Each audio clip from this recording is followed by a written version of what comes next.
മറ്റേത് രാജ്യത്തെക്കാളും പ്രശ്നമുള്ള സ്ഥലമായി ഇപ്പം നമ്മുടെ ഇന്ത്യയും കേരളവും ഒക്കെ മാറി തുടങ്ങിയിട്ടില്ലേ ഇല്ലേ? സോഷ്യൽ മീഡിയ എടുത്ത് അതിനകത്ത് രണ്ട് മതക്കാർ തമ്മിൽ സ്നേഹമാണോ പങ്കുവയ്ക്കുന്നത് അതോ തെറിയാണോ കൂടുതൽ പങ്കുവയ്ക്കുന്നത്? ഇപ്പോൾ കമന്റ്സിൽ നമുക്ക് കൂടുതലും അങ്ങോട്ടും ഇങ്ങോട്ടും. അപ്പൊ എന്നിട്ട് നമ്മൾ വെള്ളക്കാരെ കുറ്റം പറയും. നമ്മള് മോശമാണോ ഇക്കാര്യത്തില്? ഒരിക്കലും. രണ്ട്, കേരളത്തിൽ ഏറ്റവും പുരോഗമന ചിന്ത ഉള്ള ഒരു രാഷ്ട്രീയക്കാരനോ സാമൂഹ്യ പരിഷ്കർത്താവോ ആയിക്കോട്ടെ, ബഹുഭൂരിപക്ഷം പേരും അവരുടെ മക്കളെ കെട്ടിക്കുന്ന സ്വന്തം സമുദായത്തിൽ തന്നെയല്ലേ? തീർച്ചയായിട്ടും. ഇനി അല്ലെങ്കിൽ അവർ അതിനേക്കാൾ ഉയർന്ന സമുദായം എന്ന് തോന്നുന്ന ഒരിടത്തുനിന്ന് അതെ താഴ്ന്നതെന്ന് അവർക്ക് തോന്നുന്ന ഏതെങ്കിലും ഒരു സമുദായത്തിൽ കൊണ്ടേ മക്കളെ കെട്ടിക്കുന്ന കണ്ടിട്ടുണ്ടോ? ഇല്ല. ഇപ്പോഴും തന്നെയല്ലേ സ്ഥിതി? അതെ. അപ്പൊ ഇപ്പൊ എനിക്ക് തോന്നുന്നത് ഇപ്പം ഈ വർഗീയതയൊക്കെ ഇച്ചിരി കൂടുതലായിട്ട് വരാൻ കാര്യം നമ്മുടെ പട്ടിണി മാറി, നമ്മുടെ വലിയ പ്രശ്നങ്ങളെല്ലാം മാറി, അത്യാവശ്യ സൗകര്യങ്ങളിലായി മനുഷ്യര്. ഈ എന്താണ് അതിദാരിദ്ര്യം ഇല്ലാതായി എന്ന് മുഖ്യമന്ത്രി പറയുന്ന പോലെ തന്നെ അതിദാരിദ്ര്യം ഇല്ലാതാകുമ്പോൾ നമുക്ക് എന്തെങ്കിലും വിഷയം വേണമല്ലോ പിന്നെ അടുത്തത്. അപ്പൊ നമുക്കിനി ജാതിയുടെ പേരില് നിറത്തിന്റെ പേരിലൊക്കെ നമുക്കിനി ഫൈറ്റ് ചെയ്ത് തുടങ്ങാം. നിങ്ങൾക്ക് കമ്മ്യൂണിക്കേഷൻ ഇല്ലാത്ത ഒരിടത്ത് നിങ്ങൾ എങ്ങനെയാണ് മറ്റു മലയാളികളെ കണ്ടെത്തുന്നത്? എവിടെയാണ് പരിചയക്കാരെ കിട്ടുക? ഒരു പരിചയക്കാരനും ഇല്ലാതെയാണ് ഞാൻ ഈ യാത്രകളൊക്കെ നടക്കുന്നത്. ഒരു STD വിളിക്കണമെങ്കിൽ STD ബൂത്തിൽ പോയി ക്യൂ നിൽക്കേണ്ട ഒരു കാലമാണെന്ന്. ഇപ്പൊ വ്ളോഗിങ് ചെയ്യുന്നോണ്ട് ചോദിക്കുന്നതാണ്, നമ്മളിപ്പോഴും ക്യാമറ കണ്ണിലൂടെയല്ലേ ഈ സ്ഥലങ്ങളൊക്കെ കാണുന്നത്. ശരിക്കും ആസ്വദിച്ചിട്ടുണ്ടോ പണ്ട് ആ സമയങ്ങളിലൊക്കെ? ആദ്യത്തെ ഒരു 10 കൊല്ലം ഞാൻ കണ്ടത് ഈ ബ്ലാക്ക് ആൻഡ് വൈറ്റ് വ്യൂ സെന്ററിലൂടെ ഈ കാഴ്ചകളെല്ലാം കണ്ടത്. തിരിച്ചിവിടെ വന്ന് എഡിറ്റ് ചെയ്യുമ്പോഴാണ് ഇത് കളറിൽ കാണുന്നത്. ചിലയിടത്ത് നമ്മൾ ഇൻസൾട്ട് അനുഭവിക്കേണ്ടി വരും. ഇപ്പൊ വിദേശ രാജ്യങ്ങളിലൂടെ യാത്ര ചെയ്യുമ്പോൾ എല്ലാ രാജ്യത്തും നമ്മളെ അങ്ങോട്ട് 2 കൈ നീട്ടി സ്വീകരിക്കുന്നതല്ല. നമ്മളുടെ നിറത്തിന്റെ ഒക്കെ പേരിലൊക്കെയുള്ള എത്രയോ വിവേചനങ്ങൾ നമ്മൾ നേരിടേണ്ടി വരും. ഇതെനിക്ക് പലയിടത്തും ഉണ്ടായിട്ടുണ്ട്. അതെല്ലാം വിളിച്ച് പറഞ്ഞുകൊണ്ടൊടക്കലും അതിന്റെ പേരിൽ ഒരു അർത്ഥശൂന്യമായിട്ട് ഒരു ഡിബേറ്റ് ഉണ്ടാക്കുന്നതിലും കാര്യമില്ലാത്തതുകൊണ്ട് നമ്മളങ്ങ് വിട്ടുകളയും. ചുട്ടയിലെ ശീലം ചുടല വരെ എന്നുള്ളൊരു ചൊല്ലുണ്ട്. അത്തരത്തിൽ എനിക്കിപ്പോഴും മാറ്റാൻ പറ്റാത്തൊരു ശീലം വളരെ പണ്ട് മുതലേ ഉണ്ടായിട്ടുള്ളത് ഭക്ഷണം കഴിച്ചുകൊണ്ടിരിക്കുന്ന സമയത്ത് എന്തെങ്കിലും കാണുക എന്നുള്ളതാണ്. അപ്പം എനിക്ക് പലപ്പോഴും എൻ്റെ വീട്ടിൽ നിന്ന് നമുക്ക് പുസ്തകങ്ങൾ വായിക്കാൻ തരികയും അതേപോലെ തന്നെ യാത്രാ കുറിപ്പുകൾ കൂടുതൽ വായിക്കാൻ തരുന്ന ഒരു വീടായിരുന്നു. എൻ്റെ അമ്മാവൻ എനിക്കിപ്പോഴും ഓർമ്മയുണ്ട്, സഞ്ചാരത്തിൻ്റെ ഒരു വലിയൊരു ബുക്ക്ലെറ്റ് നിറച്ചും CD മേടിച്ചുകൊണ്ട് വന്നിട്ട് കുട്ടികൾക്ക് കാണാൻ വേണ്ടിയിട്ട് തരുമായിരുന്നു. അങ്ങനെ സഞ്ചാരത്തിൻ്റെ ഓരോ എപ്പിസോഡുകളും കണ്ട് ഭക്ഷണം കഴിച്ച് ശീലിച്ചൊരു വ്യക്തിയാണ് ഞാൻ ഇന്ന്. അപ്പം അന്ന് അതിരുന്ന് കാണുന്ന സമയത്ത് ഒരിക്കലും ഞാൻ വിചാരിക്കാത്തൊരു കാര്യമുണ്ട്, ഒരു പക്ഷേ വർഷങ്ങൾക്ക് ശേഷം അതിൽ നമ്മൾ അത്രയും മലയാളികൾ കഴിഞ്ഞ എത്രയോ വർഷങ്ങളായിട്ട് നമ്മൾ കാണാത്ത നാടുകളെ നമ്മൾ കാണിച്ചുകൊണ്ടിരിക്കുന്ന ഏറ്റവും പ്രിയപ്പെട്ട സന്തോഷ് ജോർജ് കുളങ്ങര സാറുമായിട്ട് ഇന്നിരുന്ന് സംസാരിക്കാൻ പറ്റും എന്നുള്ളത്. അപ്പം sir, welcome to my show. ഇപ്പം ഇത്രയും വർഷങ്ങൾക്ക് ശേഷം എന്താ പറയുക, മലയാളികൾ ഏറ്റവും കൂടുതൽ ട്രാവൽ ചെയ്യാൻ ഇങ്ങനെ ഇൻസ്പയർ ചെയ്തിട്ടുള്ള ഒരു വ്യക്തി എന്ന നിലയ്ക്ക് എങ്ങനെയാണ് ഇപ്പോൾ ജീവിതം പോണത്? അങ്ങനെ നമുക്ക് സംസാരിച്ചു തുടങ്ങാം. ജീവിതം സാധാരണ പോലെ തന്നെ പോകുന്നു. എൻ്റെ ജോലികളാണ് പ്രധാനം. ആ ജോലികളിലൊക്കെ മുഴുകുന്നു. 2-3 സ്ഥാപനങ്ങളുണ്ട്, കുറേയേറെ സഹപ്രവർത്തകരുണ്ട്. അപ്പോൾ അതുകൊണ്ട് തന്നെ ഞാൻ മരങ്ങാട്ടുള്ളി എന്ന് പറഞ്ഞ ഈ ഗ്രാമത്തിൽ എൻ്റെ ഈ 3 സ്ഥാപനങ്ങളും മാനേജ് ചെയ്ത് വീട്ടിൽ താമസിച്ച് ഒരു സാധാരണ ജീവിതം തന്നെ പോകുന്നു. വലിയ അത്ഭുതങ്ങളൊന്നുമില്ല അതിനകത്ത്. പിന്നെ മാസത്തിലൊന്ന് വിദേശ യാത്രകളുണ്ടാവും സഞ്ചാരത്തിൻ്റെ ഷൂട്ട് ചെയ്യാൻ വേണ്ടിയിട്ട്. മാസത്തിലൊന്നെന്ന് പറഞ്ഞാൽ ഒരാഴ്ചയോളം ഞാൻ പുറത്തായിരിക്കും. ബാക്കി സമയത്തൊക്കെ ഞാൻ ഇവിടെ തന്നെയുണ്ട്.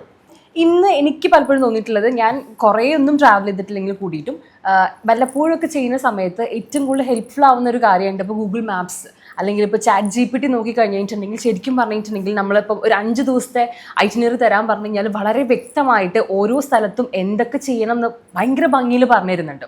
പക്ഷേ സാർ അത് ചെയ്തിരുന്ന സമയത്ത് അങ്ങനത്തെ ഒരു പരിപാടികളൊന്നും ഉണ്ടായിരുന്നില്ല. അപ്പം ശരിക്കും പറഞ്ഞിട്ടുണ്ടെങ്കിൽ ആ ഒരു സമയത്തെ ട്രാവൽ ഓരോ സ്ഥലത്തും ക്രാക്ക് ചെയ്യുന്നതിൻ്റെ ഒരു നാക്ക് എന്തായിരുന്നു ആ ഒരു സമയത്ത്? അല്ല, പ്രത്യേകിച്ച് നാക്കൊന്നും ഇല്ല, ഇരുന്ന് പഠിക്കുക എന്നുള്ളതേ ഉള്ളൂ. അന്ന് ഇൻ്റർനെറ്റ് പോലും ഇല്ലാത്ത ഒരു കാലത്താണ് ഞാൻ ഈ പണി തുടങ്ങുന്നത്. 97-ലാണ് ഞാൻ സഞ്ചാരം ആരംഭിക്കുന്നത്. ആ സമയത്ത് ഇൻ്റർനെറ്റ് ഇങ്ങനെ കേട്ടു തുടങ്ങിയിട്ടുള്ളതല്ലാതെ ഗൂഗിള് എഫക്റ്റീവ് അല്ല, യൂട്യൂബ് എന്ന് പറയുന്ന സങ്കല്പം തന്നെ ഉണ്ടായിട്ടില്ല. അപ്പോൾ ആ സമയത്ത് നമ്മൾ ഇറങ്ങുമ്പോൾ എൻ്റെ ലൈബ്രറികളെയും പുസ്തകങ്ങളെയും ഞാൻ ആശ്രയിച്ചിട്ടുള്ളത്.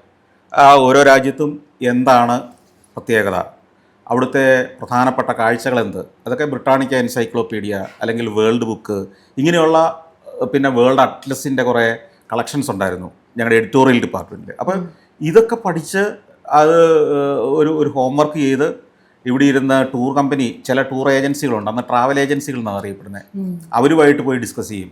ഇന്ന സ്ഥലങ്ങളിൽ എനിക്ക് പോകണം, എന്ത് ചെയ്യാൻ പറ്റും. അപ്പോൾ അവർ അങ്ങോട്ടുള്ള ഫ്ലൈറ്റ് ടിക്കറ്റ് എടുത്തു തരും.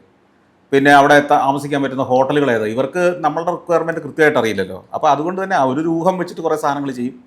അപ്പോൾ നമ്മൾ ഈ ഹെവി ക്യാമറയുമായിട്ട് അവിടേക്ക് പോകും. അവിടെ ചെന്ന് കഴിയുമ്പോൾ നമ്മൾ കണ്ടിട്ടില്ല, കേട്ടിട്ടില്ല, അറിയത്തില്ല അവിടുത്തെ സിസ്റ്റം. ഇന്നിപ്പോൾ ആളുകൾക്ക് അറിയാം എങ്ങനെയാണ് ഒരു ട്രാമിൽ യാത്ര ചെയ്യേണ്ടത്, ഒരു മെട്രോ ട്രെയിനിൽ എങ്ങനെയാണ് ടിക്കറ്റ് എടുക്കേണ്ടത്. ഇതൊക്കെ നമുക്കിന്ന് പരിചിതമാണ്, കാരണം നമ്മുടെ നാട്ടിൽ ഇതൊക്കെ വന്നു കഴിഞ്ഞു. ഒരു ഒരു ഒരു ഒരു ടച്ച് സ്ക്രീനെ ഉപയോഗിക്കേണ്ടത് എങ്ങനെ, അല്ലെങ്കിൽ സ്വയം എങ്ങനെയാണ് ഒരു കമ്പ്യൂട്ടറിൽ നിന്ന് പ്രിൻ്റ് എടുക്കേണ്ടത്. അന്ന് ഇതൊന്നും നമുക്കറിയില്ല. നമ്മുടെ നാട്ടിൽ അങ്ങനെ ഒരു ഫെസിലിറ്റി ഇല്ല. 90s അവസാനത്തെ കാര്യം ഞാൻ പറയുന്നത്. എന്തിനാണ് 2008, 9, 10 വരെയൊക്കെ സ്ഥിതി അത് തന്നെയാണ്. അപ്പം നമ്മൾ പോയിട്ട് ടിക്കറ്റ് എടുക്കുന്ന കൗണ്ടർ എവിടെയാണെന്ന് അന്വേഷിക്കുമ്പോൾ അങ്ങനത്തെ സാധനമില്ല പല എയർപോർട്ടുകൾ അല്ലെ പല റെയിൽവേ സ്റ്റേഷനുകളിലും. അപ്പോൾ അവിടെ ഒരു ടച്ച് സ്ക്രീനുള്ള ഒരു കിയോസ്ക് ആയിരിക്കും. നമ്മളിത് ആദ്യമായിട്ട് കാണുകയാണ്. നമ്മൾ കുറേ നേരം നോക്കി നിൽക്കും ബാക്കിയുള്ളവരൊക്കെ എന്താ ചെയ്യുന്നതെന്ന്. ചിലതിനകത്ത് അവിടുത്തെ ഭാഷയിലായിരിക്കും എഴുതിയിട്ടുണ്ടാവുള്ളൂ.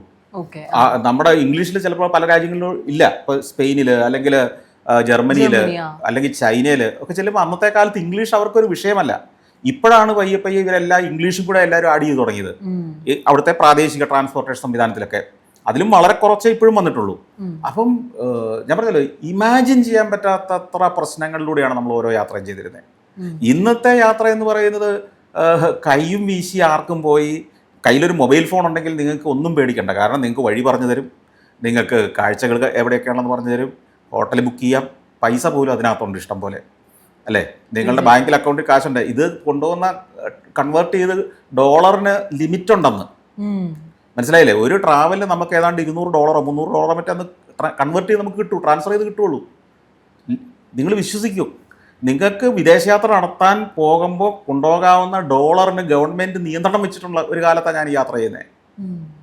$200-300 നിങ്ങൾക്ക് ഡോളറായിട്ട് കൺവേർട്ട് ചെയ്ത് കൊണ്ടുപോകാൻ പറ്റുള്ളൂ. അപ്പൊ നമുക്ക് ആ പൈസയ്ക്ക് ഉള്ളിൽ തന്നെ എല്ലാം തീർക്കണം നിർബന്ധിക്കപ്പെടുവാണ് നമ്മൾ അങ്ങനെ ചെയ്യാൻ. അങ്ങനെ ഒരു കാലം ഉണ്ടായിരുന്നു. ഇന്ന് വ്ളോഗ് ചെയ്യുന്നവർക്കൊന്നും അറിയാത്തൊരു കാര്യമാണ് ഞാൻ പറഞ്ഞത്. അപ്പം ഈ അന്നത്തെ സാഹചര്യങ്ങൾ ഇങ്ങനെ ഒരു എന്തൊക്കെയായിരുന്നു പ്രശ്നങ്ങളെന്ന് നമ്മൾ ചിന്തിച്ചു കഴിഞ്ഞാൽ, അതുകൊണ്ടാണല്ലോ അന്ന് ആരും യാത്ര ചെയ്യായിരുന്നു, ഇങ്ങനെ ഒരു പണിക്ക് പോകാതിരുന്നത്. ഇന്നെല്ലാവരും ക്യാമറ കയ്യിലുള്ളവരൊക്കെ ഈ പണിക്ക് ഇറങ്ങിയതിൻ്റെ കാര്യം ഇത്ര എളുപ്പമായി എന്നുള്ളത് കൊണ്ടാണ്. എവിടെയാണോ കാര്യങ്ങൾ ഈസി ആവുന്നത് അവിടേക്കായിരിക്കും എല്ലാവരും ചെല്ലുക. ഇന്ന് ഇത്രയേറെ ട്രാവൽ വ്ളോഗേഴ്സ് ഉണ്ടായതിൻ്റെ കാര്യം ഇറ്റ് ബിക്കെയിം സോ ഈസി. ഇപ്പം ഇത്രയും ആ ഒരു സമയത്ത് ഈ പറഞ്ഞ പോലെ ഒരു പക്ഷേ ഒരു സ്ഥലത്ത് ചെന്നിട്ട് എന്തെങ്കിലും അറിയാത്തതിന്റെ പേരിൽ എന്തെങ്കിലും ആയിരിക്കാം ഏറ്റവും പേടിച്ചിട്ടുള്ള എന്തെങ്കിലും അനുഭവങ്ങളുണ്ട്? എല്ലാ യാത്രയും പേടിയാണ്. എല്ലാ സ്ഥലത്തും ചെന്നാൽ പേടിയില്ലേ. ഇപ്പം ഞാൻ ആദ്യമായിട്ട് ലണ്ടനിൽ ചെന്ന് ഓർക്കുന്നുണ്ട്. എനിക്ക് കാര്യമായിട്ട് ഒന്നും ഷൂട്ട് ചെയ്യാൻ പറ്റിയില്ല. ഞാൻ ഈ പറഞ്ഞല്ലോ, ഈ യാത്രയുടെ അനുഭവങ്ങളെല്ലാം ഞാൻ എൻ്റെ സഞ്ചാരിയുടെ എയർക്രൂ എന്ന പരിപാടി തന്നെ സഞ്ചാരത്തിൽ കാണിക്കാത്ത ഇത്തരം അനുഭവങ്ങളുടെ കഥ മാത്രം പറയുന്ന പരിപാടിയാണ്. അതിപ്പോൾ ഏതാണ്ട് 600 എപ്പിസോഡ് 700 എപ്പിസോഡ് കഴിഞ്ഞു. അപ്പോൾ ഞാൻ പറഞ്ഞത് ഇതുവരെയുള്ള ജീവിതത്തിലെ ഇത്തരം യാത്രകളിലെ പ്രതിസന്ധികളും പ്രശ്നങ്ങളും തന്നെയാണ് ഞാൻ ഈ പറഞ്ഞുകൊണ്ടിരിക്കുന്നത് തന്നെ. അപ്പോൾ അതിൽ പലപ്പോഴും ഞാൻ പറഞ്ഞൊരു കാര്യം തന്നെയാണ്, ഇപ്പോൾ അവിടെ ചെന്ന് ഇറങ്ങുമ്പോൾ വിൻ്ററിലാണ് ചെല്ലുന്നത്. ഈ വിൻ്ററിലെ തണുപ്പിനെ എങ്ങനെയാണ് മാനേജ് ചെയ്യേണ്ടത് നമുക്കറിയില്ല. നമ്മൾ ഈ ഊട്ടിക്കൊക്കെ പോകുന്ന ഒരു ജാക്കറ്റ് എടുത്തുകൊണ്ടാണ് ഈ പോകുന്നത്. അപ്പോൾ -4 അത് കേട്ടിട്ടില്ലല്ലോ. ആ സമയത്ത് അവരുടെ നാട്ടിലുണ്ട് കാണുമായിരിക്കാം. നമ്മളെങ്ങനെ അറിയുന്നത് അവരുടെ നിങ്ങൾ ലണ്ടനിൽ ചെല്ലുന്നു, ലണ്ടനിൽ നിന്ന് ഒരു ടാക്സി വിളിച്ച് അല്ലെങ്കിൽ സിറ്റിയിലേക്ക് വന്നൊരു ബസ് പിടിച്ച് നിങ്ങൾ ഹോട്ടലിൽ ചെല്ലുന്നു, ഹോട്ടലിൽ താമസിക്കുന്നു. നിങ്ങൾക്ക് ആ നാട്ടിൽ വേറെ ആരുമായിട്ടും പരിചയമില്ലല്ലോ. നിങ്ങൾ ആരോടാണ്? നിങ്ങൾ ഇന്ന് ചെന്ന് കഴിഞ്ഞാൽ നിങ്ങൾക്ക് വാട്സപ്പ് ഫേസ്ബുക്കിൽ ഒരു പോസ്റ്റ് ഇട്ടാൽ ഞാനിതാ ലണ്ടനിൽ വന്നിരിക്കുന്നു പറഞ്ഞാൽ 100 ഫ്രണ്ട്സ് റിലേറ്റീവ്സ് ഒക്കെ വരും. അന്നും മലയാളികൾ തന്നെ അപൂർവമാണ്. അവരെവിടെയാണെന്ന് പോലും നമുക്ക് കണ്ടെത്താൻ ലൊക്കേറ്റ് ചെയ്യാൻ പറ്റുന്നില്ല. നിങ്ങൾക്ക് കമ്മ്യൂണിക്കേഷൻ ഇല്ലാത്ത ഒരിടത്ത് നിങ്ങൾ എങ്ങനെയാണ് മറ്റ് മലയാളികളെ കണ്ടെത്തുന്നത്? എവിടെയാണ് പരിചയക്കാരെ കിട്ടുക? ഒരു പരിചയക്കാരനും ഇല്ലാതെയാണ് ഞാൻ ഈ യാത്രകളൊക്കെ നടക്കുന്നത്. ഈ ഫേസ്ബുക്കൊക്കെ വന്നതിന് ശേഷമാണല്ലോ നമുക്ക് നമ്മളെ ലോകം മുഴുവനുള്ള ആളുകളെ അറിയിക്കാൻ കഴിയുന്നൊരു സാഹചര്യം ഉണ്ടാകുന്നത് അല്ലേ. അന്ന് STD ബുക്ക് ഒരു STD വിളിക്കണമെങ്കിൽ STD ബൂത്തിൽ പോയി ക്യൂ നിൽക്കേണ്ട ഒരു കാലമാണെന്ന്. ഇപ്പൊ വ്ളോഗിങ് ചെയ്യുന്നോണ്ട് ചോദിക്കുന്നതാണ്, നമ്മളിപ്പോഴും ക്യാമറ കണ്ണിലൂടെയല്ലേ ഈ സ്ഥലങ്ങളൊക്കെ കാണുന്നത്. ശരിക്കും ആസ്വദിച്ചിട്ടുണ്ടോ പണ്ട് ആ സമയങ്ങളിലൊക്കെ എപ്പോഴും ക്യാമറ എടുത്ത്? ആസ്വദിക്കുക എന്ന് പറയുന്നത് ഈ രണ്ട് കാര്യങ്ങളാണ്. എന്താണ് ഒരു ട്രാവലർ ആസ്വദിക്കുന്നത് എന്നുള്ളതാണ് ചോദ്യം. ഇപ്പം നിങ്ങൾ ഇങ്ങനെ ഒരു പണിയും ചെയ്യാതെ ഒരിടത്ത് ഇങ്ങനെ ഇരുന്ന് വട്ടത്തെ നോക്കുന്നതാണോ ആസ്വാദനം? അതോ നിങ്ങൾ ഇപ്പോൾ ഫുഡ് നിങ്ങൾ കഴിക്കുമ്പോൾ നിങ്ങൾ ആസ്വദിക്കുകയാണ്, നടക്കുമ്പോൾ നിങ്ങൾ ആസ്വദിക്കുകയാണ്, നിങ്ങൾ കാണുന്നത് ആസ്വദിക്കുകയാണ്, ഷൂട്ട് ചെയ്യുമ്പോഴും നിങ്ങൾ ആസ്വദിക്കുകയാണത്. നിങ്ങളിത് കണ്ടിട്ടാണല്ലോ ക്യാമറ കൊണ്ട് അത് എടുത്തു തുടങ്ങുന്നത്. കാണാതെ ക്യാമറയിലൂടെ മാത്രമല്ല ലോകം കാണുന്നത്. തീർച്ചയായിട്ടും ബഹുഭൂരിപക്ഷ സമയവും നിങ്ങളൊരു സ്ഥലത്തെ കാണുന്നത് ക്യാമറയിലൂടെ ആയിരിക്കാം. പണ്ടൊക്കെ വ്യൂ ഫൈൻഡറുള്ള ക്യാമറയിൽ ഇങ്ങനെ ഒരു കണ്ണ് അടച്ചു പിടിച്ച് മറ്റേ കണ്ണ് ചേർത്ത് വെച്ചാൽ നമ്മൾ കണ്ടുകൊണ്ടിരുന്നത്. അന്നത്തെ ക്യാമറകളെല്ലാം ബ്ലാക്ക് ആൻഡ് വൈറ്റ് വ്യൂ ഫൈൻഡറുകളായിരുന്നു. ഓക്കെ. അപ്പോൾ ഒരു ആദ്യത്തെ ഒരു 10 കൊല്ലം ഞാൻ കണ്ടത് ഈ ബ്ലാക്ക് ആൻഡ് വൈറ്റ് വ്യൂ ഫൈൻഡറിലൂടെ ഈ കാഴ്ചകളെല്ലാം കണ്ടത്. തിരിച്ചിവിടെ വന്ന് എഡിറ്റ് ചെയ്യുമ്പോഴാണ് ഇത് കളറിൽ കാണുന്നത്. മനസ്സിലായില്ലേ?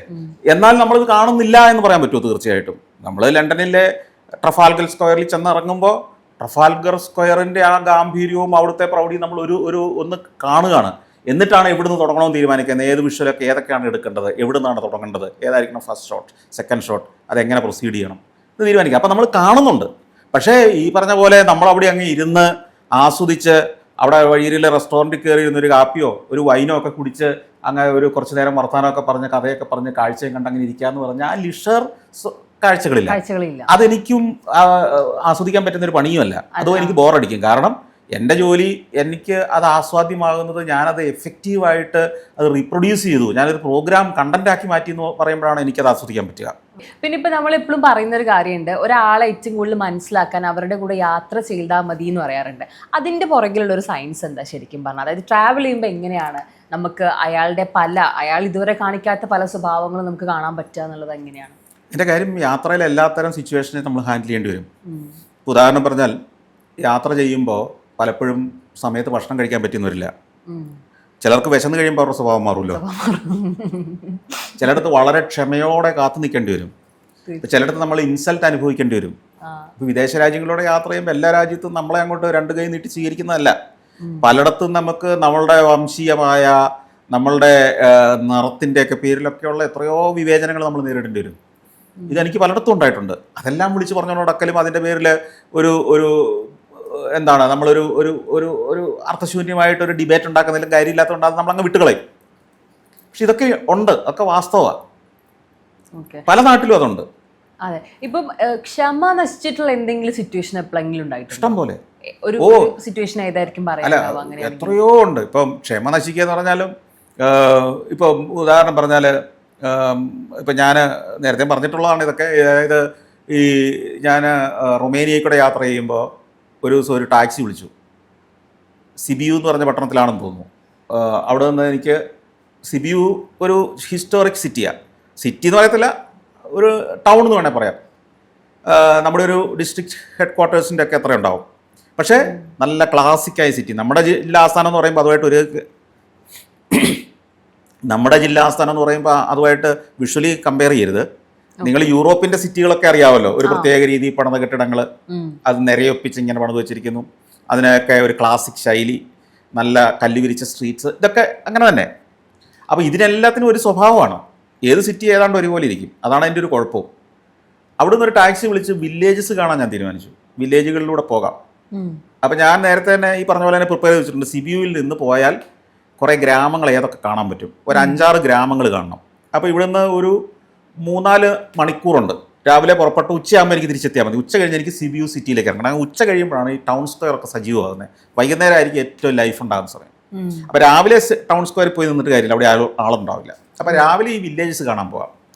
കൂടാതെ ഈ വില്ലേജിനോടനുബന്ധിച്ച് ഇവരുടെ ഫാമുകളുണ്ടാവും, കൃഷി നടക്കുന്നുണ്ടാവും. രാവിലെയാണെങ്കിൽ കർഷകർ പാടത്തുണ്ടാവും. അപ്പോൾ ഇതൊക്കെ ഷൂട്ട് ചെയ്യാം. ഇതൊക്കെ കാണാമെന്ന് വിചാരിച്ച് ഞാൻ സിബിയുവിൽ നിന്ന് ഒരു ടാക്സി വിളിച്ചു. ടാക്സിക്കാരനോട് കയറുമ്പോഴേ പറഞ്ഞു, എനിക്ക് ആദ്യം ഈ ഗ്രാമത്തിൽ പോകണം, അടുത്തത് ഈ ഗ്രാമത്തിൽ പോകണം, പിന്നെ ഈ ഗ്രാമത്തിൽ പോകണം, ഇങ്ങനെ 5 ഗ്രാമം. അപ്പോൾ പറഞ്ഞു, ശരിയാ, നിങ്ങൾ കറക്റ്റ് റൂട്ടാണ്, പോയിട്ട് തിരിച്ചിവിടെ വരും, ഉച്ചയാകുമ്പോഴത്തേക്കും നമ്മൾ തിരിച്ചെത്താമെന്ന് പറഞ്ഞു. ഞങ്ങളിങ്ങനെ യാത്ര പുറപ്പെട്ടു. ഞാൻ പുറത്തെ കാഴ്ചകളൊക്കെ ഇങ്ങനെ ഷൂട്ട് ചെയ്തിരിക്കുന്നു. ഇടയ്ക്ക് ഇയാളുടെ വർത്തമാനം പറയുന്നു, ഇത് എടുക്കുന്നു. ഒരു മണിക്കൂർ ഓടിക്കഴിഞ്ഞിട്ടും ഈ ആദ്യത്തെ ഒരു വില്ലേജിൽ എത്തുന്നില്ല. അപ്പോൾ ഈ ആദ്യത്തെ ഒരു വില്ലേജ് എൻ്റെ കണക്കനുസരിച്ച് ഒരു 20 മിനിറ്റ് ഓടിക്കഴിയുമ്പോൾ എത്തേണ്ടതാണ്. അപ്പം ഞാൻ ഓർത്ത് എന്തെങ്കിലും സാഹചര്യം റൂട്ട് മാറിയോ വല്ലോ ആയിരിക്കും ഓടുന്നത്. 1 മണിക്കൂർ ആകാറായപ്പോൾ ഞാൻ ചോദിച്ചത്, എന്ത് ആദ്യത്തെ വില്ലേജ് നമുക്ക് ഇന്ന സ്ഥലത്ത് അവിടെ എത്തിയില്ലേ? അപ്പോൾ അയാളൊരു ചിരിച്ചിട്ട് പറഞ്ഞു, ആദ്യത്തെ അല്ല, 2ാമത്തെ വില്ലേജും കഴിഞ്ഞു, ഇപ്പം 3ാമത്തേക്ക് നമ്മൾ പോയിക്കൊണ്ടിരിക്കുകയാണ്. അതായത് ഇവൻ്റെ ബോധം അത്രയേ ഉള്ളൂ. അതായത് നമ്മൾ ഇതിലൂടെ എല്ലാം ഒന്ന് കറങ്ങിയിട്ട് തിരിച്ചു വന്നാൽ മതി എന്നുള്ളതാണ്. ഇവിടെ വണ്ടി കൊണ്ടുപോയി നിർത്തി ഇറങ്ങണമെന്നോ ആ കാഴ്ച കാണാനായി വന്നെന്നുള്ള പോലും ചിന്തിക്കാനുള്ള ബോധമില്ല അവന്. അവൻ ആ പട്ടണത്തിന്റെ ബൈപ്പാസിൽ കൂടെ കടന്ന് അവൻ പോയിക്കൊണ്ടിരിക്കുകയാണ്. അടുത്ത ഗ്രാമവും കഴിഞ്ഞ് 2ാമത്തെ ഗ്രാമവും കഴിഞ്ഞിരിക്കുന്നു അവൻ. ആ സമയമായപ്പോഴത്തേക്ക് ഞാൻ ചോദിച്ചു, ഈ ആദ്യത്തെ ഗ്രാമം എത്തുമ്പോൾ നീ ഒന്ന് പറയണ്ടേ? ചോദിച്ചില്ല, അതുകൊണ്ട് പറഞ്ഞില്ല. അപ്പം ഞാൻ പറഞ്ഞത് ഇത്രയുമേ ഉള്ളൂ ഇവരുടെയൊക്കെ ഒരു. എന്നിട്ട് ഇയാൾ നമ്മുടെ അടുത്ത് തർക്കിക്കും, നീ പറയണ്ടേ അവിടെ നിർത്തണമെന്ന്. അപ്പം നമുക്കറിയില്ലല്ലോ ഇത് ഏതാ ഗ്രാമം. പോകുമ്പോൾ ഒത്തിരി ചെറിയ ചെറിയ ഗ്രാമങ്ങൾ കടന്നാണ് പോകുന്നത്. ഇതിൽ ഈ പർട്ടിക്കുലർ ഗ്രാമത്തിൽ നമ്മൾ നിർത്തണമെന്ന് പറയുന്നതിന് ഒരു കാരണമുണ്ട്. അവിടെ ചില ഹിസ്റ്റോറിക് ആയിട്ടുള്ള ചില ഇമ്പോർട്ടൻസ് ഉണ്ട്, അല്ലെങ്കിൽ അവിടെ ഒരു എന്താണ് കഴുത വിൽക്കുന്ന ഒരു ചന്തയുണ്ടാവും, അല്ലെങ്കിൽ എന്തൊക്കെയോ പ്രത്യേകതകളുണ്ട്, അതുകൊണ്ട് അവിടെ നിർത്തമെന്ന് പറയുന്നത്. അപ്പോൾ ഇവനിങ്ങനെ പല ഗ്രാമങ്ങൾ കടന്നിങ്ങനെ പോയി. അപ്പം പിന്നെ അവൻ ഞാൻ പറഞ്ഞില്ലേ ഈ ഒരു ഇത്തരമുള്ള സിറ്റുവേഷൻസ് പിന്നെ തിരിച്ച് കാറുമായിട്ട് ഇവൻ തിരിച്ചു വരേണ്ടി വന്നു. തിരിച്ചു വന്ന് വീണ്ടും ഓടുമ്പോൾ ഇവൻ അതിൻ്റെ റേറ്റ് ഇരട്ടിയാക്കി. മനസ്സിലായില്ലേ? അപ്പം ഇങ്ങനെയുള്ള അബദ്ധങ്ങൾ കാണിക്കുന്ന ആളുകളുണ്ട്, ഈ അബദ്ധം കാണിച്ചിട്ട് അത് തർക്കിക്കുന്ന ആളുകളുണ്ട്.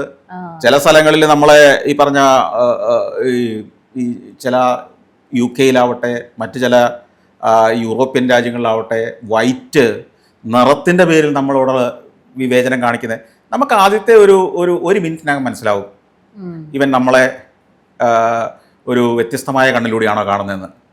അവൻ്റെ ബിഹേവിയർ ഒറ്റ മിനിറ്റ് നേരം നമ്മൾ ഒബ്സർവ് ചെയ്താൽ നമുക്ക് മനസ്സിലാവും. ഇവൻ്റെ കണ്ണിലുണ്ട്, ആ നോട്ടത്തിലുണ്ട് ആദ്യം തന്നെ. അത് ഈയിടെ ഞാൻ ഓസ്ട്രേലിയയിൽ പോയപ്പോലും എനിക്ക് ഫീൽ ചെയ്തിട്ടുണ്ട്. ഓസ്ട്രേലിയയിൽ ഇപ്പോൾ ഇച്ചിരി പ്രശ്നമുണ്ട്, എന്നാൽ പോലും അവിടെ ഞാനൊരു ഗോൾഡ് മൈനിൽ പോയി. ഗോൾഡ് മൈനിൽ പോകുമ്പോൾ അവിടേക്ക് ടൂർ കൊണ്ടുപോകുന്ന ബസ്സിൻ്റെ ഡ്രൈവർ വെള്ളക്കാരോട് ഇടപെടുന്ന പോലെ അല്ല നമ്മളോട് ഇടപെടുന്നത്. നമ്മളൊരു സംശയം ചോദിക്കുമ്പോൾ അവൻ എന്തെങ്കിലും ഒരു മറുപടി തന്നിട്ട് അങ്ങ് ഒഴിവാക്കി വിടുകയാണ്. അപ്പം ഇതൊക്കെ സ്വാഭാവികമായിട്ട് ഇവിടെയൊക്കെ ഇപ്പോഴും ഉണ്ട്. ഇതൊക്കെ നമ്മളെ ചിലപ്പം അസ്വസ്ഥരാക്കും, പക്ഷേ നമുക്ക് തിരിച്ചറിയും.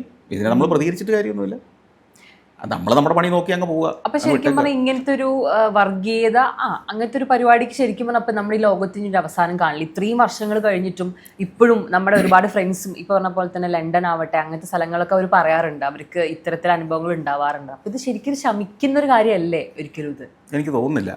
ഞാനൊരു കാര്യം ചോദിക്കാം, എന്തിനാണ് വെള്ളക്കാരെ കുറ്റം പറയുന്നത്? കേരളത്തിലില്ലേ ഇത്? കേരളത്തിലില്ലേ?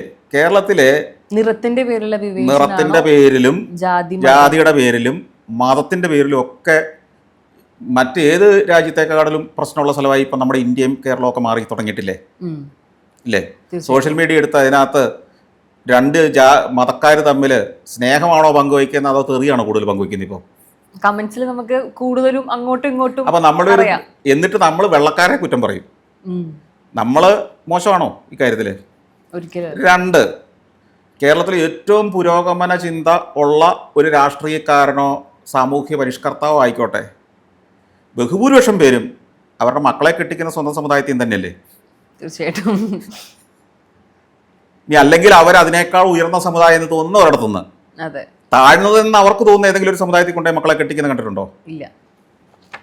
ഇപ്പോഴും തന്നെയല്ലേ സ്ഥിതി? അതെ. അപ്പൊ ഇതൊക്കെ നമ്മുടെ മനസ്സിലുള്ളത് കൊണ്ട് തന്നെയല്ലേ? വീട്ടിലേക്ക് കയറി വരുന്ന ഒരാളെ അയാളെ എങ്ങനെ ട്രീറ്റ് ചെയ്യണമെന്ന് അയാളുടെ നിറം പോലും ആളുകളുടെ മനസ്സിൽ പെട്ടെന്നൊരു ചിന്ത ഉണ്ടാക്കുന്നില്ലേ? അത് നമുക്ക് പ്രകടമല്ലേ? ഇതേ സാധനമാണ് സായിപ്പ് നോക്കുമ്പോൾ നമ്മളിലും കാണുന്നത്. ഇത് ലോകം മുഴുവനുണ്ട്. ഇത് എത്ര വർഷം കഴിഞ്ഞിട്ടും അത് മാറുന്നില്ല എന്നുള്ളത് നമ്മളെ അത്ഭുതപ്പെടുത്തും. അതിന് മാറ്റം വരുത്തുക എന്ന് പറയുന്നത് മനുഷ്യൻ്റെ ബ്രില്യൻസ് കൊണ്ട് മാത്രം സാധിക്കുന്ന ഒരു കാര്യമാണ്. ഇപ്പം ഞാനൊരു കാര്യം പറയാം. നല്ലൊരു ചിത്രകാരൻ, അയാൾ ലോകമറിയുന്ന ഒരു ചിത്രകാരനായി, അതല്ലെങ്കിൽ നല്ലൊരു പ്ലെയർ, കായിക താരം, അയാൾ ലോകമറിയുന്ന ഒരു കായിക താരമായി കഴിയുമ്പോൾ പെർഫോമൻസിൻ്റെ പേരിൽ ഇത് കുറച്ചൊന്ന് വിവേചനം ഒന്ന് കുറഞ്ഞു കിട്ടും. അവൻ്റെ ആ സ്കില്ലിനെ അപ്രീഷിയേറ്റ് ചെയ്ത് തുടങ്ങും സമൂഹം. എങ്കിലും ഉള്ളിൻ്റെ ഉള്ളിൽ കുറച്ചിത് കിടക്കുമെങ്കിൽ പോലും ആ സ്കില്ലിൻ്റെ പേരിൽ ആളുകൾ അപ്രീഷിയേറ്റ് ചെയ്യുന്നൊരു സ്ഥിതി വരും. അപ്പം നമ്മളതിനെ മറികടക്കാൻ ചെയ്യേണ്ടത് നമ്മുടെ വൈദഗ്ധ്യം കൊണ്ട്, നമ്മുടെ മിടുക്ക് കൊണ്ട്, നമ്മുടെ അടുത്ത തലമുറയെ ഏറ്റവും സ്കില്ലുള്ള അപ്രീസിയേഷൻ പിടിച്ചു മേടിക്കാൻ കഴിയുന്ന ആളുകളാക്കി വളർത്തുക എന്നുള്ളതേ മാർഗമുള്ളൂ. സാർ, ഇപ്പോൾ ഇത്രയും എക്സ്പീരിയൻസ് ഉള്ള ഒരാളായതുകൊണ്ട് ചോദിക്കുകയാണ്, ഈ പറഞ്ഞ പോലെ തിരിച്ച് നാട്ടിലോട്ട് വരുമ്പോൾ നമ്മുടെ നാട്ടിലാട്ടെ എവിടെയാണെങ്കിലും തന്നെ ഈ പറഞ്ഞ പോലെ ജാതി, മതം, നിറം, അങ്ങനെ പല പല ആസ്പെക്റ്റുകൾ, അതിലൊക്കെ ശരിക്കും എന്തെങ്കിലും കാര്യങ്ങളുണ്ടോ? കാര്യം ഉണ്ടോ എന്ന് ചോദിച്ചാൽ നമ്മൾ നമ്മുടെ ഇതിലേക്ക് തന്നെ തിരിച്ച് ചോദിച്ചാൽ മതി. നമ്മൾ ചിന്തിക്കുമ്പോൾ കേരളത്തിലെ സാഹചര്യം വെച്ച് എന്താണ് അതിനകത്ത് ഉള്ള ഒരു ഉത്തരം? അത് ജീവിതത്തിലെ ഏറ്റവും വലിയൊരു പ്രശ്നമായിട്ട് കാണുന്നവന് അത് വലിയ പ്രശ്നമാണ്. അതിനപ്പുറം ഒരു മനുഷ്യൻ്റെ ഉള്ളിലുള്ള കഴിവുകളും നന്മകളുമാണ് ഒരാൾ ശ്രദ്ധിക്കുന്നതെങ്കിൽ അവനിതൊരു വിഷയവുമല്ല. ഇതിൽ എന്നെ ഏറ്റവും കൂടുതൽ അത്ഭുതപ്പെടുത്തുന്ന ഒരു കാര്യം, അതായത് നമ്മൾ പല കാര്യങ്ങളും വിവാഹമാണെങ്കിലും മറ്റ് പല ആഘോഷങ്ങൾക്കും ഇതൊക്കെ നോക്കുമെങ്കിലും ഒരു ഹോസ്പിറ്റൽ കേസ് വരുമ്പോൾ നമുക്ക് ആർക്കും ഒന്നും വിഷയമല്ല. നമ്മൾ ബ്ലഡ് ഏത് ഇതെന്ന് എടുക്കുന്നു, എല്ലാം ചെയ്യുന്നുണ്ട്. അപ്പം മനുഷ്യൻ ഒരു നല്ലൊരു അവസ്ഥയിൽ ഒരിക്കലും ചിന്തിക്കുന്നില്ല ഇതിനെ പറ്റിയിട്ടൊന്നും. അല്ല, ഇത് ഇപ്പോൾ ലോകത്ത് എവിടെയും ഇത് തന്നെയല്ലേ. ഇപ്പോൾ നിങ്ങൾ ഒരു എമർജൻസി സിറ്റുവേഷൻ വന്നാൽ നിങ്ങൾക്ക് നിലനിൽപ്പിൻ്റെതായ ഒരു ചോദ്യം വരുമ്പോൾ നിങ്ങൾ സ്വാർത്ഥനായതുകൊണ്ട് ആരുടെയും നിങ്ങൾ സ്വീകരിക്കും അല്ലേ? നിങ്ങളുടെ ആവശ്യമായതുകൊണ്ടത്, നിങ്ങളുടെ പ്രയോറിറ്റിയിൽ അതൊരു അത്യാവശ്യമാണ്. നിങ്ങൾക്ക് ആ ബ്ലഡ് വേണം. അത് ആരുടെ ആണെങ്കിലും നമുക്ക് ജീവൻ നിലനിർത്താൻ അത് ആവശ്യമായതുകൊണ്ടാണ്. ഇപ്പം നിങ്ങളൊരു പ്രതിസന്ധിപ്പെട്ടു. ഇപ്പോൾ ഒരു സായിപ്പ് കേരളത്തിൽ വന്നു. കേരളത്തിൽ വന്ന് മലയാളികളോടൊക്കെ പരമപുച്ഛമായിരിക്കാം ചിലപ്പോൾ അയാൾക്ക്. പക്ഷേ അയാൾക്കൊരു എമർജൻസി സിറ്റുവേഷൻ വന്നു, അയാളെ സഹായിക്കാൻ വരുന്ന ഒരാളുടെ നിറവോ അയാളുടെ ജാതിയോ ഒന്നും അവന് വിഷയമാവില്ല. ആ സഹായം കിട്ടുക എന്നുള്ളതാണ് ആവശ്യം, അല്ലേ? അപ്പം നമ്മളുടെ സ്വാർത്ഥതയെ സംതൃപ്തിപ്പെടുത്തുമ്പോൾ നമ്മളിതൊക്കെ മറക്കും. പൂർണ്ണാവസ്ഥയിൽ എത്തുമ്പോൾ നമുക്ക് ഇതൊന്നും ഇത് നമുക്ക് പ്രശ്നമാണ്. അപ്പോഴാണ് നമ്മൾ ചിന്തിക്കാൻ തുടങ്ങുന്നത്. അപ്പോൾ ഇപ്പോൾ എനിക്ക് തോന്നുന്നത് ഇപ്പം ഈ വർഗീയതയൊക്കെ ഇച്ചിരി കൂടുതലായിട്ട് വരാൻ കാര്യം നമ്മുടെ പട്ടിണി മാറി, നമ്മുടെ വലിയ പ്രശ്നങ്ങളെല്ലാം മാറി, അത്യാവശ്യ സൗകര്യങ്ങളിലായി മനുഷ്യരെ. ഈ എന്താണ് അതിദാരിദ്ര്യം ഇല്ലാതായി എന്ന് മുഖ്യമന്ത്രി പറയുന്ന പോലെ തന്നെ അതിദാരിദ്ര്യം ഇല്ലാതാകുമ്പോൾ നമുക്ക് എന്തെങ്കിലും വിഷയം വേണമല്ലോ പിന്നെ അടുത്തത്. അപ്പം നമുക്കിനി ജാതിയുടെ പേരിൽ, നിറത്തിൻ്റെ പേരിലൊക്കെ നമുക്കിനി ഫൈറ്റ് ചെയ്ത് തുടങ്ങാം. മറ്റേത് ജീവിക്കേണ്ടത് എങ്ങനെയാണെന്നുള്ള പ്രശ്നമായിരുന്നു, പട്ടിണി മാറ്റേണ്ടത് എങ്ങനെയാണെന്നുള്ളതായിരുന്നു, മക്കൾക്ക് ചികിത്സ എങ്ങനെ കൊടുക്കുന്നുള്ള ആശങ്കയായിരുന്നു. ഇപ്പം ഇതൊക്കെ മാറിക്കഴിഞ്ഞപ്പോൾ നമുക്കിനി അങ്ങോട്ടും ഇങ്ങോട്ടും കുറേശ്ശെ വൈരാഗ്യം കുത്തിവെച്ച് ജീവിക്കാം. ഒരു ഹോബി വേണമല്ലോ എല്ലാവർക്കും എന്തെങ്കിലും. അതിന് സപ്പോർട്ട് ചെയ്യാൻ സോഷ്യൽ മീഡിയ ഉണ്ടല്ലോ. മറ്റേത് ഇത് അകത്തുണ്ടെങ്കിലും പുറത്ത് കാണിക്കാൻ നിർത്തിയില്ലായിരുന്നു. ഇതിപ്പോൾ കാണിക്കാൻ ഒരു പ്ലാറ്റ്ഫോം കൂടെ വന്നു. നമുക്ക് മുഖം പോലും കാണിക്കേണ്ട, ഒളിച്ചിരുന്ന് നമുക്ക് ആരെയും ചീത്ത വിളിക്കാം, ആരെയും പരിഹസിക്കാം. അതാണ് സാഹചര്യം. ഇത് ശരിക്കും പറഞ്ഞാൽ നമ്മളെ ഒരുപക്ഷെ ഇങ്ങനെ പേടിപ്പിക്കുന്ന ഒരു അവസ്ഥയിലോട്ട് മാറ്റുമോ ഇത്, ഈ ഇത്തരത്തിലൊരു നമ്മുടെ സോഷ്യൽ മീഡിയയും എല്ലാം കൂടി ഉള്ളൊരു പ്രവണത വരുമ്പോൾ? സോഷ്യൽ മീഡിയയിൽ ഒന്നെങ്കിൽ സമൂഹത്തിന് പക്വത ആർജിക്കണം. സമൂഹം എന്ന് പറയുമ്പോൾ എല്ലാവരും, ഞാനും നിങ്ങളും ഒക്കെ ഉൾപ്പെടുന്ന ഈ സമൂഹം എന്ത് കമൻ്റ് ഇടണം എന്ന് തീരുമാനിക്കും. ഇപ്പോൾ ഉദാഹരണം പറഞ്ഞാൽ, ഇപ്പം ഞാനൊരു ഏതെങ്കിലും ഒരു വീഡിയോയുടെ അടിയിൽ എന്നെ ഏറ്റവും പ്രകോപിപ്പിക്കുന്നതാണെങ്കിൽ പോലും അതിൻ്റെ അടിയിൽ പോയി ഒരു ചീത്ത വിളിച്ചൊരു കമൻറ്റ് ഞാനിടില്ല. നിങ്ങൾ കണ്ടിട്ടുണ്ടാവില്ല. നിങ്ങൾ കേരളത്തിൽ അറിയപ്പെടുന്ന വ്യക്തികളിൽ ഒരാളും അങ്ങനെ ഒരു കമൻറ്റ് ഇട്ടത് നിങ്ങൾ കണ്ടിട്ടും കാണില്ല. അപ്പം അതിൻ്റെ അർത്ഥം എന്താ? ആ ലെവലിലേക്ക് കേരള സമൂഹം മുഴുവൻ മാറിയാൽ പ്രശ്നം തീരില്ലേ? അതെ. പക്ഷെ അതിന് വേറൊരു കാര്യം കൂടിയില്ലേ സാർ, ഇപ്പൊ നമ്മൾ അറിയപ്പെടുന്ന ആളുകൾ തന്നെ മറ്റു പേരിലും ഇടുന്നുണ്ടാവും. ഇപ്പൊ എനിക്ക് വേണേൽ വേറൊരു പേരിലിടാവല്ലോ. അതെ. എനിക്ക് അങ്ങനെ ഒരു പേരേ ഇല്ല. മറ്റൊരു പേരിൽ ഒരു സോഷ്യൽ മീഡിയ ഞാൻ ഒരു ഇടപാടും നടത്തുന്നില്ല. അതെൻ്റെ ഒരു പോളിസി, എൻ്റെ ഒരു ഡിസിഷനാണ്. അങ്ങനെ ചിന്തിക്കുന്ന ആളുകൾ ഒരു സമൂഹം ഉണ്ടായിക്കൂടായിയുണ്ടോ? ഞാനൊരു ഹിഡൻ പേരിൽ ഞാൻ ഒരിടത്തും അറിയപ്പെടുന്നില്ല. എനിക്ക് സന്തോഷ് ജോർജ് കുളങ്ങര എന്നുള്ള അക്കൗണ്ട് മാത്രമേ ഉള്ളൂ. ഞാൻ വേറൊരു പേരിൽ അറിയപ്പെടാൻ ആഗ്രഹിക്കുന്നില്ല. അങ്ങനെ ചിന്തിക്കുന്ന, അങ്ങനെ പ്രവർത്തിക്കുന്ന നിരവധി പ്രശസ്തരായ വ്യക്തികളെ അല്ലാത്തവരെ ഒക്കെ എനിക്കറിയാം. തീർച്ചയായിട്ടും വലിയൊരു ശതമാനം അങ്ങനെയില്ലേ? അതെ. ഈ രഹസ്യ പേരിൽ നടത്തുന്നവരെ, ഈയിടെ ഞാനൊരു വിദേശയാത്ര നടത്തിയപ്പോൾ അവിടെ വെച്ച് പരിചയപ്പെട്ട ഒരു മലയാളി പറഞ്ഞു, സാറേ എനിക്ക് 12 മറ്റേ എന്താണ് അതിനെന്താ പറയുന്നത്, ഇൻസ്റ്റഗ്രാം അക്കൗണ്ട് അല്ല അക്കൗണ്ട്, ഈ പറഞ്ഞ ഈ കള്ളപ്പേരിൽ ഇതിനെ പറയുന്നത് ഫേക്ക് അക്കൗണ്ട്. എനിക്കൊരു 12 ഫേക്ക് അക്കൗണ്ട് ഉണ്ട്. അതെന്തിനാണെന്നറിയോ സാറേ? മറ്റവന്മാരെ എന്തെങ്കിലും ഇടുമ്പോൾ നമുക്ക് അവരെ തെറി പറയാൻ വേണ്ടിയിട്ടാണ് ഇങ്ങനെ ഒന്നും വേണമെന്ന് പറഞ്ഞിട്ട്. ഞാൻ പറഞ്ഞത് വലിയൊരു മിടുക്ക് പോലെ അയാൾ പറയുന്നേ. അതൊരു സമുദായത്തിന്റെ സപ്പോർട്ടുള്ള ഒരാളും കൂടിയാണ്.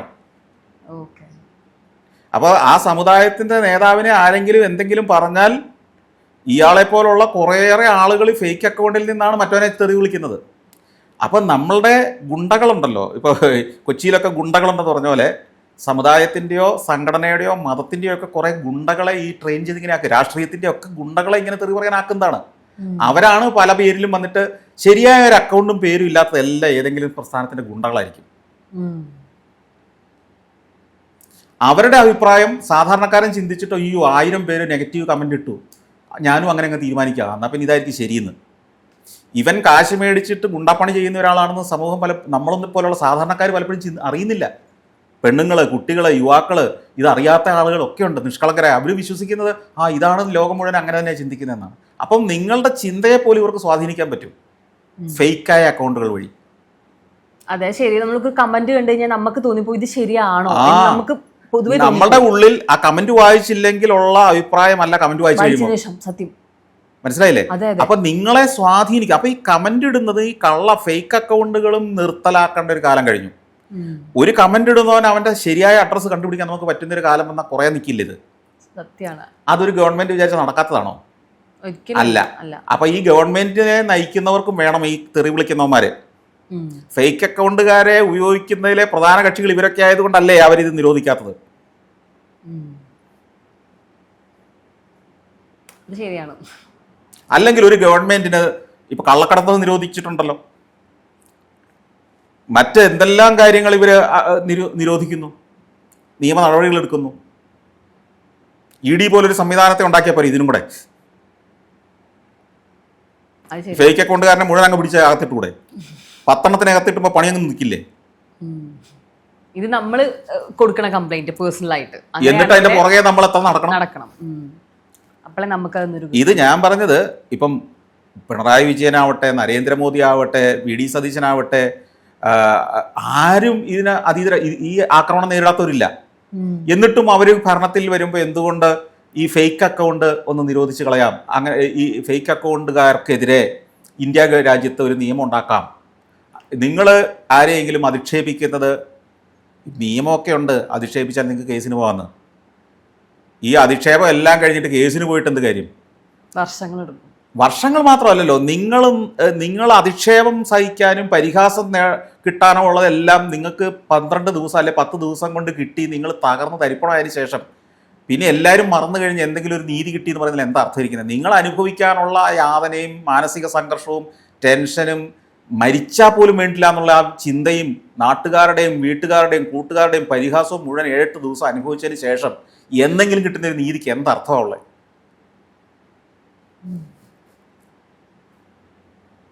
എന്തെങ്കിലും അർത്ഥമുണ്ടോ അതിന്? ഇല്ല, അത് ശരിയാണ്. നിങ്ങൾ അനുഭവിക്കാനുള്ളതല്ല ഈ ആദ്യത്തെ 10-12 ദിവസം കൊണ്ട് അനുഭവിച്ചില്ലേ? ഒരു കാര്യമില്ലാതെ. ഈ നീതി കിട്ടി കഴിഞ്ഞാൽ പിന്നെ നമുക്ക് അറിയൂല നീതി കിട്ടിയെന്നോ അവരെ ശിക്ഷിച്ചെന്നോ ഒന്നോ അതുകൊണ്ടൊന്നും നമുക്കൊരു ഗുണം ഉണ്ടാകുന്നില്ലല്ലോ. അപ്പോഴത്തേക്ക് ആളുകൾ വേറൊരുത്തനെ പരിഹസിക്കാൻ പോയി കഴിയും. നമ്മളെ വിട്ടു, നമ്മൾ തകർന്നു എന്ന് അവർക്ക് ഉറപ്പായി. അതെ, യെസ്, ഓക്കെ. ഇനിയിപ്പം വേറെ കാര്യം, നമ്മുടെ നാട്ടിൽ പ്രത്യേകിച്ച് ഇപ്പം ഒരു മിഡിൽ ക്ലാസ് ഫാമിലി നോക്കുകയാണെന്നുണ്ടെങ്കിലും ട്രാവൽ ചെയ്യാന്ന് പറഞ്ഞാൽ പൈസ വെറുതെ കളയുകയാണ് എന്നുള്ളൊരു തോട്ടാണ് നമുക്ക് പൊതുവെ പാരൻസിന് ഉണ്ടാവുക. അതായത് നമ്മളിപ്പോൾ ഒരു സ്ഥലം കാണുന്നതോ അല്ലെങ്കിൽ അതിൻ്റെ ഒരു എക്സ്പീരിയൻസ് ചെയ്യുന്നതോ ഒന്നും അല്ല നമ്മൾ ചിന്തിക്കുക. ഒരു സാധാരണ മിഡിൽ ക്ലാസ് ഒരു മൈൻഡ് സെറ്റ് അങ്ങനെയാണ്. പക്ഷേ ഇപ്പം അത് ഭയങ്കരമായിട്ട് മാറി തുടങ്ങിയിട്ടുണ്ട്. ഇപ്പം ഞാൻ സഞ്ചാരത്തിൽ തന്നെ ഇപ്പം കുറേ പ്രായമായിട്ടുള്ള ആൾക്കാരെയൊക്കെ കൊണ്ട് നിങ്ങൾ ട്രാവൽ ചെയ്യുന്നത് ഞാൻ കണ്ടിട്ടുണ്ട്. അല്ല, മൊത്തത്തിൽ എല്ലാവരും കൊണ്ട് അതിനകത്ത് ഒരു 50% പേര് ഒരു 55 വയസ്സ് കഴിഞ്ഞ് റിട്ടയർ ചെയ്ത ആളുകളായിരിക്കും എന്നുള്ളതേ ഉള്ളൂ. അതെ, മക്കളിങ്ങനെ അവരെ വിട്ടിട്ട് മക്കളെ വിടുന്നൊന്നുമല്ല, അവർ സ്വന്തമായ കാശ് കൊണ്ട് വരുന്നവരാ. മക്കളെ അവർക്ക് ആശ്രയിക്കേണ്ട കാര്യം ഇല്ലാത്തത് കൊണ്ടാണ് അവർ യാത്ര ചെയ്യുന്നത്. ഞാൻ പറഞ്ഞത്, ഈ ചെറുപ്പക്കാർക്ക് ഈ വിദേശയാത്രകൾ നടത്തുമ്പോൾ, പ്രത്യേകിച്ച് അമേരിക്കയിലേക്ക് അല്ലെങ്കിൽ യൂറോപ്പിലേക്ക് ഒക്കെ യാത്ര ചെയ്യുമ്പോൾ ചില പരിമിതികൾ ഉണ്ടാവാറുണ്ട്. അതിൻ്റെ കാര്യം അവരുടെ ഫിനാൻഷ്യൽ ബാക്ക്ഗ്രൗണ്ട് കൃത്യമായിട്ട് റിവീൽ ചെയ്യുകയും അത് കൺവിൻസിംഗ് ആയിട്ട് കൊടുക്കുകയും ചെയ്തില്ലെങ്കിൽ അവിടെ നിന്നും വിസ കിട്ടില്ല. അപ്പോൾ ആ ബാക്ക്ഗ്രൗണ്ട് ഉള്ള ആളുകൾക്ക് പലപ്പോഴും അമേരിക്ക, സ്കാൻഡിനേവിയ ഇങ്ങനെയൊക്കെയുള്ള രാജ്യങ്ങളിലേക്കുള്ള വിസ കിട്ടും. അതുകൊണ്ടാണ് ആ കപ്പാസിറ്റി, ആ റേഞ്ചിലുള്ള ആളുകൾ, ബാങ്കിൽ അത്യാവശ്യം കാശൊക്കെ ഉള്ളവർ ഇതിനകത്ത് വരുന്നത്. അത് വരുമ്പോഴത്തേക്കും 40-45-50 വയസ്സൊക്കെ ആവുമല്ലോ ആളുകൾക്ക്. അതുകൊണ്ട് അങ്ങനെ വരുന്നത്. അപ്പൊ ഞാൻ ലേറ്റസ്റ്റ് എന്ന് പറയില്ല, കുറച്ച് മുന്നേ ഞാൻ നേപ്പാളിൽ എല്ലാവരും കൂടി പോയതിന്റെ വീഡിയോ ഒക്കെ എന്നെ കാണുന്നുണ്ടായി. അപ്പം ഈ ഒരു കാര്യത്തിലാണ് നമ്മൾ പുറത്തുള്ള പലരെയും ശരിക്കും പറഞ്ഞാൽ നമ്മളൊന്ന് കാണേണ്ടതെന്ന് എനിക്ക് തോന്നുന്നു. കാരണം ഇപ്പോൾ കഴിഞ്ഞ ദിവസം എൻ്റെ അടുത്ത് പറഞ്ഞുള്ളൂ, അതായത് ഏത് നാട്ടുകാരാന്ന് എനിക്ക് അറിഞ്ഞുണ്ട്, പക്ഷെ വൈറ്റ്സ് എന്തോന്ന് തോന്നുന്നു അവർ ഒരു വർഷം അവർ ഇന്ത്യക്ക് വേണ്ടി മാറ്റി വെക്കും, അല്ലെങ്കിൽ അവർക്ക് ട്രാവൽ പ്ലാൻ ഇങ്ങനെ ഉണ്ടായിരിക്കും, അവർ മൊത്തത്തിൽ കറങ്ങും എന്നൊക്കെ പറയുണ്ടായി. അപ്പം ഇത്തരത്തിൽ നമ്മുടെ ലൈഫിൽ എഡ്യൂക്കേഷൻ പോലെ വാട്ടർ ആൻഡ് ഫുഡൊക്കെ പോലെ തന്നെ സ്ഥലങ്ങൾ കണ്ടിട്ടുണ്ടാവേണ്ട ഒരു എക്സ്പീരിയൻസിൻ്റെ ഇമ്പോർട്ടൻസ് എന്താ ശരിക്കും പറഞ്ഞു കഴിഞ്ഞാൽ?